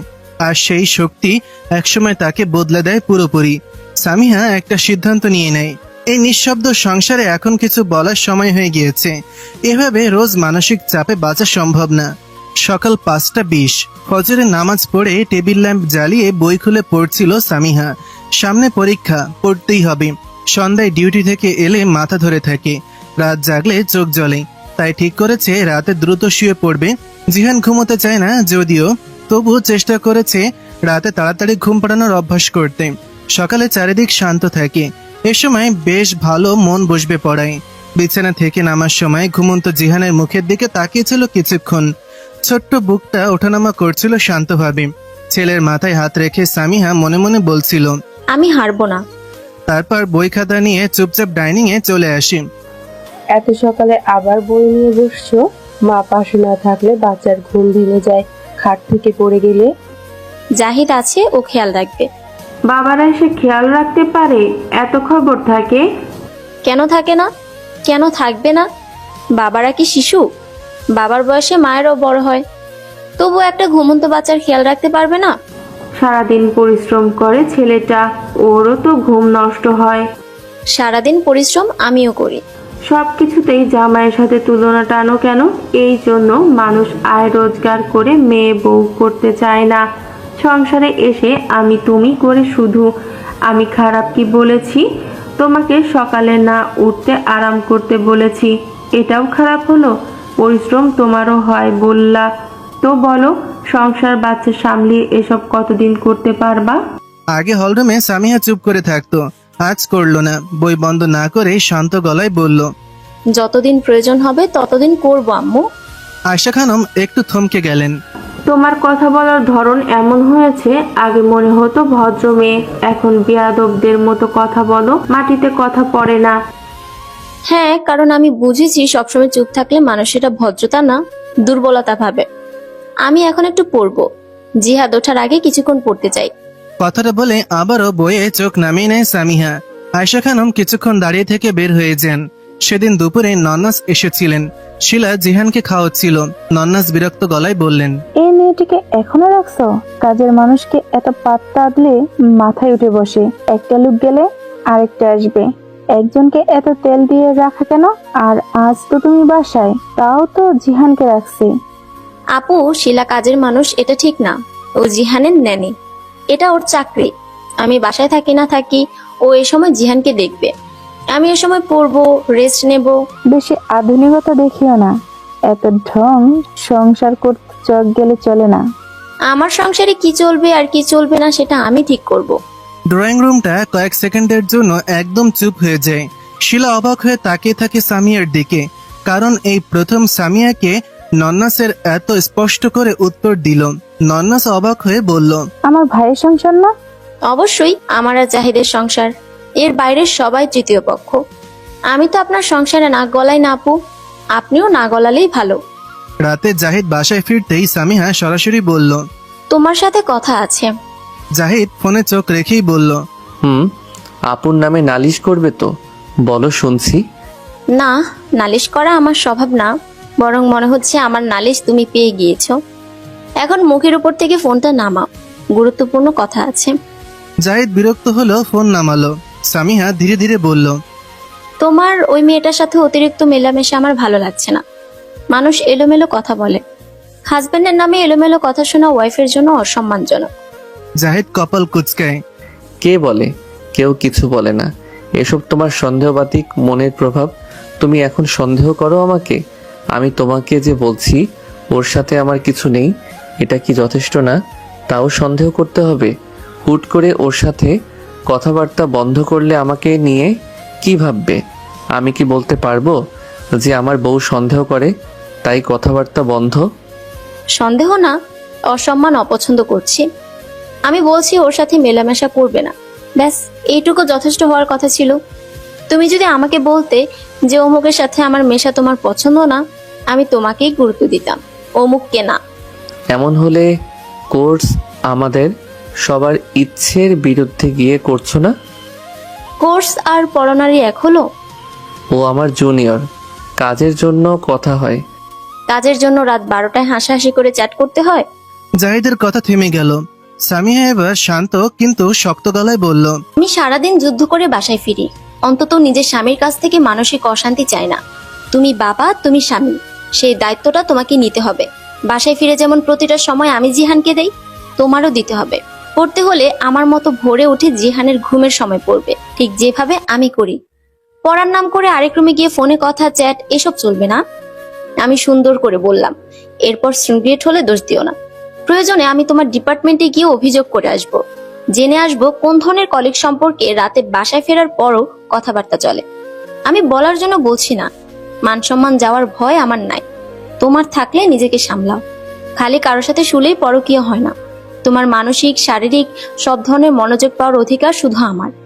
আর কাউকে সময় দিলেই তা আমার সাথে আর জিহানের সাথে অন্যায়। আমি তা মানবো না। তুমি ব্যাপারটাকে বাড়িয়ে দেখছো। না, আমি একদম পরিষ্কার করে দেখছি আর বলছি। জাহিদ কিছু বলতে গিয়েও থেমে যায়, কারণ আজকে সামিহার রূপ অন্যরকম। আচ্ছা, আমি ওর সাথে অপ্রয়োজনীয় চ্যাট করব না, কিন্তু নাম্বার তো ব্লক করা যায় না, একই ডিপার্টমেন্টে আছি। ফোন দাও, আমি ওকে ফেসবুক থেকে ব্লক করে দিচ্ছি। তুমি ওর সাথে ডিউটি করবে না, বদলে নেবে। আমি আজই শেষ বললাম। ও তোমার প্রতি দুর্বল, তুমি না। এ ধরনের কথা বলে লাভ নেই। তুমি আশকারা না দিলে ও আগাতে পারতো না। 2 দিন পর সামিহা বাবার বাসায় গেল কয়েকদিনের জন্য, সঙ্গে জিহান আর শিলাও। বাবা দরজা খুলেই মেয়ের মুখের দিকে তাকিয়ে থমকে গেলেন। সামিয়া, এ কি চেহারার হাল? তুই অসুস্থ নাকি মা? এই একটা কথাতেই বুকটা হঠাৎ ভারী হয়ে আসে সামিহার, কারণ অনেকদিন কেউ তার ক্লান্তিতে অসুস্থ চেহারা দেখেনি। রাতে খাওয়ার পর বাবা বললেন, তুই কিছুদিন এখানেই থেকে যা, জেহানকে নিয়ে থাক, পরীক্ষার প্রস্তুতিটাও ভালো হবে। মৃদু খারাপ মেয়ে না, তোর সাথে খারাপ ব্যবহার করবে না। ওকে মা ভাবার দরকার নাই, আমার দ্বিতীয় স্ত্রী ভাব। ও তোকে আমার মেয়ে হিসেবে দেখবে। এ সম্মান বজায় রেখে অবশ্যই একসাথে থাকা সম্ভব। আমার মনে হচ্ছে আমার বিয়েটা তুই মুখে মানলেও মনে মানিস নে, তাই এইভাবে আমাকে নীরবে ত্যাগ করেছিস। বাসায়ও আসিস না, কত অনুরোধের পর আসলে, কিন্তু তুই তো ওখানেও ভালো নেই, তোর চেহারাই বলছে ভালো নেই। সামিহা চুপ করে রইল কিছুক্ষণ। এই বাড়িটা নিরাপদ, এখানে কেউ তাকে ছোট করবে না, কেউ তার স্বপ্ন নিয়ে বিরক্ত করবে না। তবু মাথা নাড়ে সে। না বাবা, আমি পালিয়ে থাকতে চাই না। তাহলে? আমি চাই জাহিদ তার দায়িত্ব বুঝুক। আমি চাই না সংসার বাঁচানোর সব দায়িত্ব শুধু মেয়েদের উপর পড়ুক। বাবা দীর্ঘশ্বাস ফেললেন। সব পুরুষ দায়িত্ব নিতে শেখে না মা। তাহলে শিখাতে হবে, কারণ আমি আর আগের মতো সব চুপচাপ সহ্য করব না, আবার সব ছেড়ে তাকে তার মন মার্জি মতো করতে দেব না। বাবা মেয়ের দিকে তাকিয়ে থাকেন। অনেকদিন পর নিজের মেয়ের চোখে আবারও সে পুরনো আগুনটা দেখতে পান। সে আত্মবিশ্বাসী মেয়েটা যে সবসময় বড় ডাক্তার হওয়ার স্বপ্ন দেখত। আচ্ছা, কিন্তু মাথায় রাখিস, এ বাড়ি কিন্তু তোর। আমি দরকার হয় উইল করে দেব, অর্ধেক তোর অর্ধেক সাইমের। আমি তোকেও ঠকাবো না, সাইমকেও ঠকাবো না। তোরা দুজনেই আমার সন্তান। আগের ঘরের বাচ্চা, পরের ঘরের বাচ্চা, এসব ফালতু কথা। তুই আমার বড় মেয়ে, তোর হক কেউ নিতে পারবে না। ধন্যবাদ বাবা। বাবার বাসায় কয়েকদিন থেকে এসে সামিহার ভীষণ ভালো লাগছে। 4 বছর আগে সামিহার সাথে জিহাদের বিয়ের সময় সামিহা সদ্য পোস্ট গ্রাজুয়েশনের সুযোগ পাওয়ার রেসিডেন্ট ছিল। চোখে বিশেষজ্ঞ হওয়ার স্বপ্নের পাশাপাশি নতুন সংসারের লাল নীল সুখও খেলা করত চোখে। কিন্তু বিশেষজ্ঞ হওয়া যেমন সহজ নয়, সংসার নামক রঙ্গমঞ্চ ততটাই কঠিন। লাল নীল সংসার নামে আসলে কালো ধূসর পথ অতিক্রম করে এখানে আলোর দেখা পেতে হয়। যে জাহিদের সাথে সামিহা তখন পরিচয় হয়েছিল, সে জাহিদ ছিল সামিহার চোখে পারফেক্ট। নরম স্বভাব, পড়ুয়া ভদ্রলোক। অথচ সংসারে এসে জাহিদের এসব গুণ বাধা হয়ে গিয়েছিল নিজের মতন জীবন গোছানোর জন্য। জাহিদ নরম, তাই মাকে কষ্ট দিয়ে বইয়ের অধিকার নিয়ে বলতে পারে না। জাহিদ ভদ্রলোক, তাই বোনকে তার সংসারে মাথা গলাতে মানা করতে পারে না। জাহিদ পড়ুয়া, তাই সংসারে যাই হয়ে যাক বই খাতা নিয়ে সবসময় লাইব্রেরিতে পড়ে থাকতে পারে। সামিহা একা নিজের মতন ফাইট করছে। বাবার বিয়ে মুখে মানলেও মনে মানতে পারেনি বলে গত 3 বছর বাবার বাড়ি এড়িয়ে গিয়েছিল। তবে এবার বাবা জোর করে অনুরোধ করায় যেতেই হলো, এবং অবশেষে ওর ক্লান্ত মনটা একটু বিশ্রাম পেয়েছে। সত্যি বলতে এতদিন সামিহারও মনে হতো জাহিদ ছাড়া ওর আর কেউই নেই, তাই অনেক অন্যায় আচরণে চুপ থেকেছে। নিজের মতন করে সামলে নিতে গিয়ে ক্ষত জমিয়েছে বুকে। কিন্তু এতদিন পর বাবার আদর পেয়ে, ভরসা পেয়ে মনে হয়েছে দুনিয়ায় ও একা না।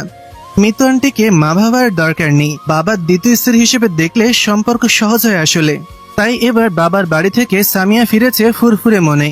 আজ শ্বশুর বাড়ি ফিরেছে। তবে আজও রাতে বাসার ডাইনিং টেবিলে চাপা অস্বস্তিকর পরিবেশ দেখে বুঝলো তার এতদিন ওই বাসায় থেকে আসা শাশুড়ি ভালোভাবে নেয়নি। জাহিদও চুপচাপ খাচ্ছিল, আয়েশা খানম মুখ গোমড়া করে বসে। নন্নাসও এসেছেন। জিহান রুমে ঘুমাচ্ছে। ইদানিং সামিয়া রাত 10টা না বাজতেই জিহানকে শুইয়ে দেয়। শুতে না চাইলেও এখন ঘুমানোর অভ্যাস হয়ে গিয়েছে। সামিয়া ছেলের বিষয়ে নিজের সিদ্ধান্ত নিচ্ছে, কি খাবে, কখন ঘুমাবে, সে বিষয়ে হেলদি লাইফস্টাইল মানার চেষ্টা করছে। আদরের নামে বাচ্চার বদ অভ্যাস করলে যে তাকেই ভুগতে হবে তা সে খুব ভালো করেই বুঝেছে। তাই কারো কথা কানে না নিয়ে বাচ্চাকে নিজের মতন করে বড় করবে ঠিক করে। বেয়াই কেমন আছে সামিহা? ভালো আম্মু। নতুন বউ যত্ন আত্তি করে তাহলে? অনেক সময় কিন্তু এই কম বয়সী বউ স্বামীকে ধোকা দিয়ে টাকা পয়সা নিয়ে ভাগে। বেয়াইকে সাবধানে থাকতে বলো। খোঁচাটা কোন দিক দিয়ে আসছে টের পায় সামিহা। নিলে আর কি করা, পাহারা দিয়ে কতক্ষণ রাখা যাবে? ওনার ছেলের হকেটটা নিয়ে চলে গেলে যাবেন। তারপর আরেকটা বিয়ে করবে নাকি বেয়াই? করলে করবে, আব্বু যদি বউ পালতে পারে অবশ্যই করবে। বউ পালতে পারলেই বিয়ে করা যায় বুঝি? কি রে জাহিদ, শুনেছিস? জাহিদ মৌন ভাব নিয়ে চুপ করে রইল। জাহিদ কি শুনবে? জাহিদ আগে এক বউয়ের খরচ চালাক। কোর্সের কয়টা টাকা পায় জাহিদ? কোনো খ্যাপ করে না পড়ার ক্ষতি হবে বলে, বাসা ভাড়া লাগে না বলে রক্ষা। আমার হাতে শেষ কবে টাকা দিয়েছি জিজ্ঞেস করেন তো, বলো জাহিদ। ছেলের ডাইপার, জামা কাপড় এসব জাহিদ দেয় না? দেয়। ছেলেটা না দিলে বাবা হলো কি? আমি আমার খরচের কথা বললাম। আপাতত জাহিদের বান্ধবী আছে, ওখানে কফির খরচ দিলেই হয়। আরো ইনকাম করলে হয়তো জাহিদ আগাবে। সামিহা, কি বলছো এসব? কেন, ভুল বললাম? আমি কি বললাম? আম্মু কথা উঠালো তাই তোমার বান্ধবীর কথা এলো। সামিহা, আমার ভাইকে নিয়ে এসব এলোমেলো কথা সহ্য করব না কিন্তু। আমিও আমার আব্বুকে নিয়ে এলোমেলো কথা শুনবো না আপু। বাপরে, 3 বছর যে বাবার খোঁজ খবর ছিল না, দুদিন সে বাবার বাড়ি থেকে এসে এত। বাবার খবর সবসময় ছিল, আমি যাওয়ার সময় সুযোগ পেতাম না। তবে এখন থেকে যাব। আপু সপ্তাহে 3 বার বাবার বাড়ি আসতে পারে, আমি তো 15 দিন পর পর যেতেই পারি। আমি যদি খেয়াল রাখতাম আব্বুর, তাহলে তিনি একা হতেন না। আমি না রাখাতেই বিয়ে করলেন, তবে ভালো করেছেন। আমার বাবার বিয়ে করায় আমি লজ্জিত না। আমার মা বেঁচে নাই, তিনি বিয়ে করে অপরাধ করেননি। মা বেঁচে থাকতে ওনার কোনো বান্ধবী ছিল না। সামিহা পানি খেয়ে নেয়, তারপর গ্লাস নামিয়ে শান্ত গলায় বলে, আজকে কিছু কথা পরিষ্কার করে বলবো, এরপর এই বিষয়গুলো নিয়ে আর কথা শুনতে চাই না। আবার কি বলা বাকি? আমি শান্তিতে আমার কোর্স শেষ করব। আপনারা সাহায্য না করতে পারেন, আমাকে পেন দিয়ে না অযথা। সংসার করতে মেয়েদেরকে অনেক ছাড় দিতে হয়। আমি তো দিচ্ছি আপু, রাত জেগে বাচ্চা সামলাই, সকালে উঠে পড়ি, ডিউটি করি, বাসায় ফিরেও জিহানের দায়িত্ব পালন করি, কিন্তু একতরফা ছাড়কে সংসার বলে না। তোমার সংসারের সমস্যা শুরু হয়েছে এই চাকরি আর ক্যারিয়ারের জন্য। না আম্মু, আমাদের সমস্যার কারণ দায়িত্বের অসম বন্টন। সামিহা, এখন এসব না জাহিদ, আজকে বলবো, কারণ এতদিন সবাই বলেছে, শুধু আমি চুপ ছিলাম। পুরো রুম নিস্তব্ধ হয়ে যায়। সামিহা ধীরে ধীরে বলল, আমি যদি আজ কোর্স ছেড়েই দেই, তাহলে কি হবে জানেন? জাহিদের উপর পুরো সংসারের চাপ পড়বে, বাসা, বাচ্চা, ভবিষ্যৎ, মা, বোন সব। আজকে একটা অসুখ হলে, একটা চাকরি চলে গেলে, একটা দুর্ঘটনা হলে, তখন কেউ উত্তর দেয় না। 2 জন শিক্ষিত মানুষের সংসারে একজনের স্বপ্ন মেরে ফেলে অন্যজনকে একা বোঝা টানানো বুদ্ধিমানের কাজ না। আমি ডাক্তার, এত কষ্ট করে এখান পর্যন্ত এসেছি, আমি নিজের পরিচয় হারাবো না।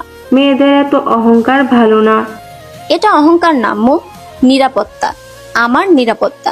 কাল জাহিদের টাকা হলো, আরেকটা সংসার পাতলো, তখনও তো আমাকেই দোষ দিবেন যে আমি ভালো না, তাইও বিয়ে করেছে আবার। আপনাদের সংসারে আমি সামান্য নিরাপদ বোধ করি না। আমার ভবিষ্যৎ অনিশ্চিত মনে হয়, আমাকে তাই ভবিষ্যতের কথা ভাবতেই হবে। আর একটা কথা পরিষ্কার করি, আমি অসহায় না। বাবা আমাকে সম্পত্তির অংশ দিয়েছেন, ভবিষ্যতেও দেবেন। আমার থাকার জায়গা আছে, দাঁড়ানোর জায়গা আছে, তাই ভয় দেখিয়ে বা অপরাধ বোধ দিয়ে আমাকে নিয়ন্ত্রণ করা যাবে না। সামিহা, এসব কথা সবাইকে বলার কি দরকার ছিল? কারণ সবাই মিলে আমাকে দুর্বল ভাবার অভ্যাস করে ফেলেছে। তাহলে তুমি বলতে চাও আমরা অন্যায় করেছি? হ্যাঁ, যখন একজন কর্মজীবী মাকে অপরাধীর মতো ট্রিট করা হয়, সেটা অন্যায়। যখন বাবার দায়িত্বকে হেল্প বলা হয়, সেটা অন্যায়। যখন একজন ন্যানিকে মানুষ মনে করা হয় না, সেটা অন্যায়। আর যখন ছেলের সব ভুল চুপচাপ ঢেকে মেয়েটাকেই বারবার মানিয়ে নিতে বলা হয়, সেটাও অন্যায়। সবচেয়ে বড় অন্যায় হলো প্রাপ্তবয়স্ক সন্তানের উপর ছড়ি ঘোরানোর চেষ্টা। মা বাবার বিকল্প হয় না, তাদের চেয়ে আপন কেউ হয় না, কিন্তু মা বাবারও বোঝা উচিত কখন সন্তানের হাত ছাড়তে হবে। একটা বাচ্চার বাবা হয়ে যাওয়া পুরুষ আর বাচ্চা থাকে না, তাকে তার সিদ্ধান্ত নিতে মা বোনের দিকে তাকিয়ে থাকার অভ্যাস ছাড়তে হবে, না হলে বউয়ের সাথে অন্যায় আসলেই হয়। আপনি নিজেকে দেখেন, জাহিদের বাবার মৃত্যুর পর আপনি বিপদে পড়েননি, কারণ আঙ্কেল আপনাদের নিরাপত্তার সব ব্যবস্থা করে গিয়েছিল। আপনি আপনার শ্বশুরের পৈতৃক ভিটায় 2 সন্তান নিয়ে মাথা উঁচু করে আছেন। এটা আমারও শ্বশুর বাড়ি, অথচ জাহিদ এখানে এখনো আমাকেই মাথা উঁচু করার অবসর দিল না। আমার আসলে শ্বশুর বাড়িতে জায়গা হারানোর ভয় আর নেই। যেমন চায় করতে পারেন, যদি মনে হয় জাহিদের জন্য আরো ভালো বউ আনতে পারবেন, আনেন। রুমটা আবার চুপ হয়ে যায়। জাহিদ মাথা নিচু করে বসে থাকে। পরের দিন হাসপাতালে ডিউটির ফাঁকে সামিহা কাজ শেষ করে নিজে গিয়ে দাঁড়ালো সে জুনিয়র রেসিডেন্টের সামনে। মেয়েটা সামিহাকে দেখে স্পষ্ট অপ্রস্তুত হয়ে যায়। আপনি জাহিদ ভাইয়ার ওয়াইফ না? কিছু বলবেন? হ্যাঁ, চলো ক্যান্টিনে বসি, আমার কাজ আছে। 5 মিনিটের কফি ব্রেক নাও। কফি তো খাও, তুমি খাও না? ক্যান্টিনের নিলিবিলি কোণা দেখে বসে দুজন। কয়েক সেকেন্ড চুপ থেকে সামিহা বলে, তুমি হয়তো ভাবছো আমি শুধু জেলাস ওয়াইফ হয়ে এসেছি, কিন্তু আমি ডাক্তারও, নারীও, তাই কিছু কথা বলতে এসেছি। মাথা নিচু করে থাকে। বিবাহিত একজন পুরুষ বউয়ের পাশাপাশি বান্ধবীকে সময় দিচ্ছে মানেই সে তাকেও সমাজনাম দেবে। বউ বাদ দিয়ে তাকে বেছে নেবে তা কিন্তু না। বেশিরভাগ সময় পুরুষরা সংসারও রাখতে চায়, বাইরের ইমোশনাল কমফোর্টও রাখতে চায়। শেষে ক্ষতিটা মেয়েদেরই হয়, ওয়াইফের মানসিক শান্তি নষ্ট হয়, বাইরের মেয়েটার চারিত্রিক কালিমা হয়। মেয়েটার চোখ ভিজে ওঠে। আপনি ভুল অভিযোগ করছেন। আমি তোমাকে অপমান করতে আসিনি, আমি শুধু বলছি নিজের সময় আর অনুভূতি এমন একজনকে দিও না যে নিজের সীমারেখা নিজে ঠিক করতে পারেনি। আপনি সেপারেশনে যাবেন? গেলে তোমার চান্স আছে মনে হয়? না তা নয়। যে সম্পর্ক আরেকজনের ডিসিশনের উপর নির্ভর করে সে সম্পর্ক কতটা ভালো? আর সম্পর্ক ভাঙা খুব সহজ সিদ্ধান্ত না, বিশেষ করে যখন একটা সন্তান থাকে। আর জাহিদ রসগোল্লা না, ও দুর্বল মানুষ। এমন না যে ওর অপরাধ আমি দেখিনি, বিষয়টা শারীরিক না করালেও মানসিক অ্যাটাচমেন্ট হয়েছে এবং এটাও চিটিং। তাহলে আপনি মাফ করে দিবেন? মাফ করা আর অন্ধ হয়ে থাকা এক জিনিস না। আমি চোখ খুলেই সম্পর্কটাকে একটা সুযোগ দিচ্ছি। আর যদি কখনো মনে হয় আমি আর সম্মান পাচ্ছি না, তখন চলে যাওয়ার সাহসও আমার আছে। বাকি তুমি কি চাও ভাবো। তোমার সাথে ফাইটিং এ আমি নামবো না। আমার সিদ্ধান্ত জাহিদের উপর নির্ভর করবে, তোমার উপর না। মেয়েটা মাথা নিচু করে ফেলে। সম্ভবত প্রথমবার নিজের অবস্থাটা পরিষ্কারভাবে বুঝতে পারে। সেদিন রাতে জাহিদ অনেকক্ষণ দরজার বাইরে দাঁড়িয়েছিল। সামিয়া পড়ছিল। জাহিদ ধীরে ধীরে বলল, কথা বলা যাবে? বলো। জাহিদ কিছুক্ষণ চুপ থাকে, তারপর ধীরে ধীরে বসে পড়ে। আমি তোমাকে খুব কষ্ট দিয়েছি না? হ্যাঁ। আমি কখনো ভাবিনি বিষয়গুলো এত দূর যাবে। আমি শুধু ঝামেলা এড়াতে চাইতাম। জানি তুমি সবসময় ঝামেলা এড়াতে চেয়েছো, তাই কখনো আমার পাশে দাঁড়াওনি। সরি, আমি সত্যিই সরি। কিন্তু আমি তোমার সাথে চিটিং করিনি। কথাবার্তায় জড়িয়েছিলাম ঠিক, কিন্তু এর বেশি কিছু না। তবু আমি নিজেকে শুধরাবো। একবার সুযোগ দাও। বারবার এ কথা তুললে সবার সামনে আমি সম্মান হারাবো। একটা ছোট্ট শব্দ, তবু এই মানুষটার জন্য শব্দটা বলা সহজ ছিল না। সামিয়া দীর্ঘশ্বাস ফেলে। সে জানে মানুষ রাতারাতি বদলায় না। জাহিদও বদলাবে না পুরোপুরি। এখনো ও ওর প্রতি দুর্বল, এখনো কনফিডারেশন ভয় পায়, এখনো মানুষকে খুশি রাখতে গিয়ে ভুল করে।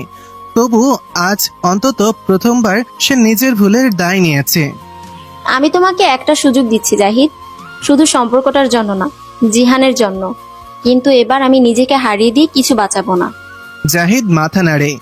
কয়েক মাস পর ভোরবেলা টেবিল ল্যাম্পের আলোয় সামিহা পড়ছে। পরীক্ষার সামনে, পাশে কফির মগ, বিছানায় জিহানের সাথে খেলছে জাহিদ। সামিহাকে পড়ার সুযোগ দিচ্ছে। সামিহা তাকিয়ে থাকে কিছুক্ষণ। জীবন নিখুঁত হয়নি, সংসারও না। আয়েশা খানম এখনো মাঝে মাঝে কথা শোনান। নন্নাস এখনো খোঁচে দেন। জাহিদ এখনো কখনো কখনো দুর্বল হয়ে পড়ে। কিন্তু এখন একটা জিনিস বদলেছে। এই সামিহা আর নিঃশব্দে সংসার করছে না। সে নিজের সীমারেখা টানতে শিখেছে, নিজের সম্মান দাবি করতে শিখেছে, নিজের স্বপ্নকে অপরাধ ভাবা বন্ধ করেছে। আর সবচেয়ে বড় কথা, সে বুঝেছে একজন নারীর শক্তি শুধু সংসারে টিকিয়ে রাখা না, প্রয়োজনে নিজের অস্তিত্ব নিয়ে দাঁড়িয়ে যেতে পারে। জানালার বাইরে রোদ চড়া হচ্ছে। বইয়ের পাতায় চোখ রেখে সামিহা হালকা হাসলো। তার যুদ্ধ শেষ হয়নি, হয়তো কোনোদিন হবেও না। তবুও এবার সে ভয় পায় না, কারণ নিঃশব্দের সংসারে সে অবশেষে নিজের কণ্ঠস্বর খুঁজে পেয়েছে। সমাপ্ত।